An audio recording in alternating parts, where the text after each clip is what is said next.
में दरियाए झेलम को वहां पे 6 मेगावाट का वो पावर प्रोजेक्ट बनाने के लिए कि हम यूं ले आएंगे। वो हमने बता दिया है कि ये लाइफ लाइन है हमारी, रेड लाइन भी है, और हम ऐसा ठोकेंगे घुस के अंदर किसी जगह तबीयत साफ रोकना एक्ट ऑफ वार होता है। हाँ, ये कुदरती बात है। नहीं तो हमने बता दिया है कि जी आपके डैम है तो फिर वो नहीं रहेंगे ना, अगर हम नहीं है तो आप कहां से हैं। दूसरा ये कि उनके पास इतनी कैपेसिटी नहीं है कि अभी फौरी तौर पर सारा पानी होल्ड कर सके। नहीं है, किसी बात नहीं है जी, 6 साल की कोई कहानी नहीं है। आप शुरू करेंगे तो पहला कदम है ना, तो क्यों करेंगे शुरू। सही बात, ये हमारी तो रेड लाइन, लाइफ लाइन, सब कुछ उसमें है ना कि पानी अगर आप 3 दरिया तो वो फील्ड मार्शल साहब देंगे ना। अमेरिका जाहिर है कल इन्वॉल्व हुआ, उनके सेक्रेटरी ऑफ स्टेट जो है उन्होंने फोन किया पाकिस्तान प्राइम मिनिस्टर को, उधर उन्होंने वजीर खारजा को फोन किया, साथ ब्रिटिश हाई कमीशन दोनों जगहों पे एक्टिव है, पाकिस्तान के अंदर भी दिल्ली के अंदर भी। ये टेम्परेचर जो डाउन हुआ है ये इस एफर्ट की वजह से हुआ है या और वजूहात हो सकती हैं कोई। उससे पहले हमारे वजीर खारजा की चीनी वजीर खारजा से बात हुई थी, और रात गुफ्तगू के बाद आज हमारे पास जो चीन के सफीर है वो हमारे वजीर आजम के पास है। इसको कनेक्ट कर लें, ईरान, सऊदी अरब, हमारे सारे दोस्त, हम सब। असल इशू ये है कि मोदी को एक्चुअली ये पता है कि उसकी फिजाइया हाफ पे खड़ी है। उसके स्क्वाड्रन नाम के बहुत अच्छे हैं, यूक्रेन रशिया की वजह से उसके जहाज MiG-21 जो हमने गिराया भी था वो सारे ग्राउंड है तकरीबन। हमारे उन्होंने राफेल को उस वक्त याद किया था 2019 में, वो आए थे ना परसों रात 4 लेके, तो इधर से J-10 नजर आया ना। पिछले बार तो ड्रामा बनाया था ना कि जी F-16 है, J-10 वो है जो 150 किलोमीटर यहाँ इस्लामाबाद से मिसाइल फेंके तो बाहर जाएगा मिस्र, इसके श्रीनगर के बाहर, ठीक है जी। और वो JF थंडर ब्लॉक 3 में भी लग गया, ठीक है। ये चाइनी साख्ता 200 किलोमीटर प्लस। मतलब आप जब यहाँ बैठे हुए कर रहे हैं ना, तो ये बात उनको उस वक्त तो वो गलतफहमी में आए थे कि हमने गिरा दिया और फिर हमने मार के उनकी गलतफहमी दूर की और डीएस्केलेशन चाहते थे, तो हमने अभिनंदन को वापस भी किया कि हम लड़ाई नहीं चाह रहे थे। इस दफा हमारी फौज, हमारी हुकूमत, हमारे लोग, आपको पता है कि कोई किसी जगह पे कोई पैनिक खरीदारी हुई है कुछ किसी चीज, लोगों को इत्मीनान है, मीम्स बन रही है, इसलिए नहीं कि कोई बेफिक्रे इस सेंस में है कि हमारी नेशनल सिक्योरिटी मजबूत हाथों में है और उसमें कोई सियासी जमात ऐसी नहीं है जो साथ नहीं खड़ी। सेनेट इस बात की मिसाल है, लिहाजा आप किसी को यूं नहीं कर सकते। हाँ, इंडिविजुअली आप किसी यूट्यूबर को जो पाकिस्तान से बाहर बैठा शरारत कर रहा है, उसका रोजगार है ये, वो क्या करे बेचारे 2-4 जो हैं, लेकिन यहां पाकिस्तान से ओवरऑल जो रोखड़ी साहब हमें क्रेडिट दे रहे हैं, मीडिया का हमेशा से यही होता है। असल में जब कन्फ्लिक्ट गवर्नमेंट के अंदर मौजूद होता है तो वो मीडिया पे गुस्सा उतारते हैं। गवर्नमेंट से मुराद तमाम रियासती इदारे, सब चीजें एक में शामिल है। आज सब यकसू है, सबको मीडिया भी अच्छा नजर आ रहा है। मीडिया में शरारतें हमेशा से होती आई हैं, अब भी होंगी, लेकिन बड़ा दिल करना चाहिए, लोगों की बात को सुन के। सब नेशनल सिक्योरिटी के ऊपर एक है, ये पता चल गया। अब असल इशू ये है कि वो क्यों नहीं कर रहा। 9वां दिन उन्होंने 9वें दिन पिछली दफा भी किया था, आज भी 9वां दिन है जो गुजर रहा है। तो हमारी एयर पावर दुनिया में जब फिजाइया खड़ी होती है तो बड़ी फौज और जो नेवी है दोनों साथ खड़ी हो जाती है। ये एयर पावर ग्राउंड हो, आपकी सारी चीजें खराब हो जाती हैं, जैसे अमेरिका इस वक्त इंडिया में हो रहा है। जब भी अटैक किया जाता है ना, कभी वो आपके एयर बेसिस पे अटैक किया जाता है, मार रहे हैं फौजी एक दूसरे को, कभी चाहे वो वाइस चीफ जाए, चाहे वो लेफ्टिनेंट जनरल जाए, क्योंकि उनको पता है कि उनका वजीर आजम उन्हें इस्तेमाल कर रहा है सारे लोगों को। ये बात सबको पता लगी कि बिहार के इलेक्शन में क्या काज़मी साहब। वैसे काज़मी साहब, ये आरएसएस का एक एलिमेंट है जिसको हम माइनस नहीं कर सकते, क्योंकि जब ये तंजीम बनी थी 1925, 27 सितंबर 1925 को बनी थी ये, और इसका मकसद ये था कि हिंदुस्तान जो है हिंदुओं का है, बाकी जितनी नेशनलिटीज़ हैं उन सबको यहाँ से निकालना चाहिए था कि हिंदुस्तान सिर्फ हिंदुओं के लिए रह जाए। और अब 27 सितंबर को, इस 27 सितंबर को 100 साल तकरीबात हो रही हैं, और ये कहा जा रहा है कि जो कुछ ये किया जा रहा है उसका मकसद यही है कि कोई एक मेडल हासिल करके मोदी साहब वहाँ पे एक तकरीर ठोक सकेंगे, देखें हमने यहाँ से मुसलमानों को निकालना शुरू कर दिया। तो अब अगर 27 सितंबर को देखें और आज की सूरत देखें, तो क्या कहीं ऐसा तो नहीं अगले 2-3 महीनों में दोबारा ये सूरत दोबारा इसी तरह हो जाए, डेवलप हो जाए, वापस आ जाए? देखिए, असल इशू तो वो माइंड सेट है ना जो इस वक्त भारत में हुकूमत कर रहा है। वो 2 महीने बाद भी यहाँ पे होगा, 4 महीने बाद भी यहाँ पे होगा, 3 साल पहले भी वो यहाँ पे था। तो वो बार बार इस किस्म की बात करते हैं। फिर आरएसएस की उनकी जो आइडियोलॉजी है उसके ऊपर बार बार बात होती है। जो उनका अखंड भारत की बात है कि बहुत सारे खित्ते के दीगर ममालिक हैं, उसको भी वो ये कहते हैं कि जी वो भी भारत का है, वो भी भारत का हिस्सा, कोई हिंदू कश तक वो ही ना, वो तो पूरा खित्ता जनाब वो कह रहे हैं कि ये हमारा हिस्सा है। तो असल इशू ये है। लेकिन at the same time Chaudhary साहब, वहां पे सेन वॉइसेस भी हैं, वहां पे लोग उनको क्रिटिसाइज भी कर रहे हैं। आप कुछ लोगों को कुछ वक्त तक तो बेवकूफ बना सकते हैं, इस तरह की चीजें बेच सकते हैं। इस दफा तो मोदी ने नारा लगाया था ना कि अब की बार 400 पार के 400 से ज्यादा सीटें लेंगी, लेकिन वो सीटें उनको उस तरह नहीं मिली। तो वहां पे लोग उनको चैलेंज भी कर रहे हैं, वहां पे सेन वॉइसेस भी हैं। फिर मीडिया के अंदर भी बहुत अच्छे लोग हैं वहां जी जी, कुछ हैं पागल, लेकिन नॉर्मल लोग भी बहुत है, वो बड़ा ठीक सवाल उठा रहे हैं। पाकिस्तानी मीडिया में भी एक दो अच्छे लोग हैं, तो वहां पे भी एक दो अच्छे लोग होंगे। आप अपनी बात कर, मैं जी बिल्कुल डेफिनेटली अपनी बात, 1 जमा 1 2 तो अपनी बात मैं भी 3 कह रहा हूं, मैं कहूंगा तीनों ही आ रहे हैं, और ये जो बाहर कैमरामैन है ये सारों से अच्छे हैं। अच्छा, तो मसला ये है कि वहां पे भी इस तरह के लोग हैं जो इस चीज को रैशनलाइज तरीके से देख रहे हैं कि भाई आप ऐसे कैसे कर सकते हैं। फिर कुछ लोग पाकिस्तान में भी हैं जो अभी से जिन्होंने झंडे उठा लिए और वो कह रहे हैं लाल किले पे जाके गाड़ देंगे, ये कर देंगे, वो कर देंगे। देखिए, ये कतन किसी के हक में नहीं है इस वक्त। अगर जंग होती है, ना वो भारत के हक में है, ना वो पाकिस्तान के हक में है।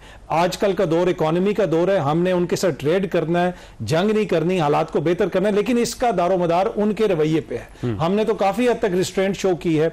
जाफर एक्सप्रेस का जो वाकया हुआ, उसमें हमारी हुकूमत ने बताया, वुज़रा ने आके प्रेस कॉन्फ्रेंस की कि फुटप्रिंट्स मिले हैं भारत के वहां पे। लेकिन क्या हम लोगों ने इस तरह कोई क्या कि जी आपके सफीरों को निकाल रहे हैं, हम ये कर रहे हैं, वो कर रहे हैं। पाकिस्तान तो हमेशा ऑफर भी कर देता है और समटाइम जरूरत से ज्यादा कर देता है। मुझे इनका माजरत ख्वाना जो रवैया है उस पर एतराज भी होता है। आपका पठानकोट में हुआ दहशतगर्दी का वाकया हुआ, आपने गुजरांवाला में FIR दर्ज करवा दी, क्यों भाई? आपका अपने मुल्क में मसला है। अभी अगर कोई तहकीकात होने की जरूरत है तो वो आप भारतीय आर्मी को जाके देखें, जिस आर्मी का कोर कमांडर फारिग किया जा रहा है, वो कोई वजह ही होगी तो फारिग होगी ना। तो आप पाकिस्तान पे क्यों इल्जाम लगा? सिक्योरिटी फेलियर है ना, सिक्योरिटी फेलियर है, उनका पॉलिटिकल आ जाना, चले ये एक फेलियर है, फिर उनका ऑपरेशन करके निकल जाना उससे बड़ा फेलियर है। और अभी तक कुछ भी वो नहीं दिखा सके। कोई झूठा सच्चाई कोई सबूत दिखा देना, कुछ तो हमें दिखाएं कि जनाब ये सबूत हैं। तो मेरे ख्याल में एक फेलियर है, पॉलिटिकल फेलियर है। और एंड ऑफ द डे जो पॉलिटिकल आइडियोलॉजी है RSS और मोदी की, वो उस आइडियोलॉजी का ये फेलियर है कि आप इस तरीके से चीजों को नहीं चला सकते। अच्छा, यहां से फरमाइएगा, ये जो हालात हैं कभी ठीक हो सकते हैं इंडिया पाकिस्तान के कि नहीं?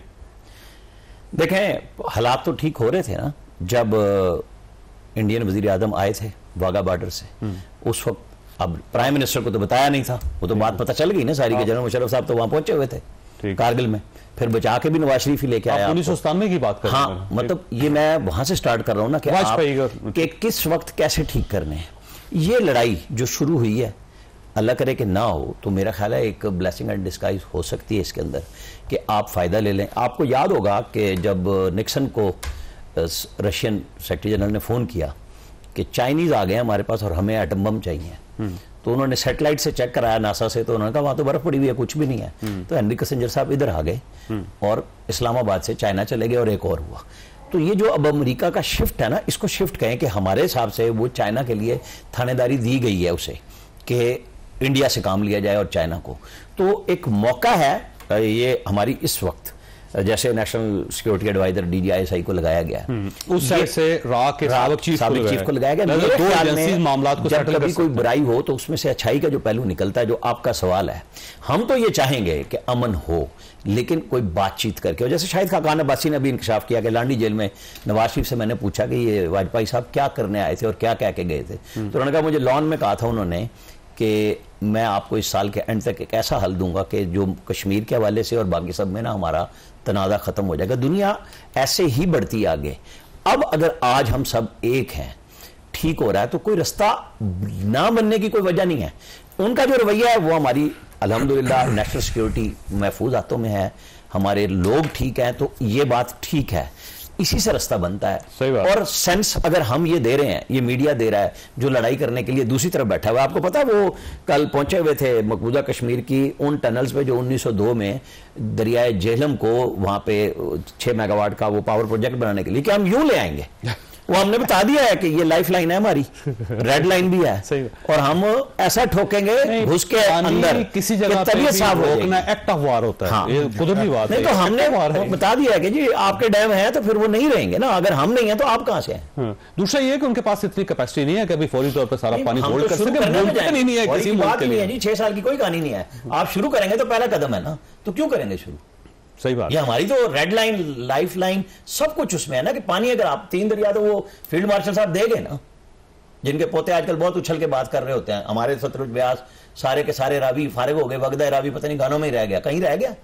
लोग तो वो भी तो इसी मुल्क की सरजमीन सलाब के लिए रहेंगे। मतलब रोकड़ी साहब ये फरमाइए सर, ये ना कहा जाता है कि कोई मुल्क तरक्की नहीं करता, पूरा खित्ता तरक्की करता है, और अगर इंडिया तरक्की करना चाहता है तो उसको पाकिस्तान को साथ तरक्की याफ्ता देखना पड़ेगा, उसके बगैर ये हो नहीं सकेगा, क्योंकि ये पूरे रीजन ने फिर तरक्की करनी है। ऐसा नहीं है कि आप एक साइड पे अपनी पतंग उड़ाते जाएं और दूसरी साइड पे पाकिस्तान को तंग करते जाएं और वो आपकी पतंग काटेगा नहीं।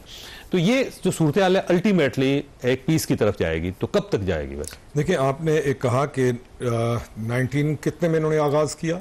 1925 में। 1925 में, और इन्होंने बुनियाद रखी 290 कबल अज मसीह की, चांकिया कुतलिया की अर्थशास्त्र को, और इन्होंने कहा हम उस वक्त के दौर में वापस जाना चाहते हैं। तो जब एक कौम सिर्फ ये कहे कि हिंदू ही रहेगा, उसने तरक्की क्या करनी है? सही बात। जब एक कौम ये समझे कि यहां पे सारे हिंदुओं 2230 के साल कबल अज मसीह सोचने लग जाए, उसने तरक्की क्या करनी है? सही बात। तरक्की, और ये भी फैसला करना बड़ा मुश्किल है कि हिंदुओं की 4 स्टेजेस हैं, उनमें कौन सा हिंदू बचे? ये कौन से नहीं, उनका ये जो है ना, पंडित बचे, ये सिर्फ और सिर्फ ब्राह्मण हिंदू की बात करते हैं। बाकी हिंदू तो बेचारा इनका विक्टिम है। और हमारा, आप अपने पाकिस्तानी हिंदू को देखें, हमारे पाकिस्तान के साथ खड़ा हुआ है। पाकिस्तानी हिंदू को तो हम सारों को सल्यूट करना चाहिए कि सारे क्राइसिस, यहाँ सिख खड़ा है, पारसी खड़ा है, क्रिश्चियन खड़ा है, हिंदू खड़ा है आपका, और उन्होंने, लेकिन इन्होंने तो हिंदू को इनसिक्योर कर दिया वहां पे। इनका अपना हिंदू सिवाय ब्राह्मण के, इन्होंने तो ब्राह्मण की चाकरी के और उसके अंदर लाके बाकी हिंदू को सिक्योर किया।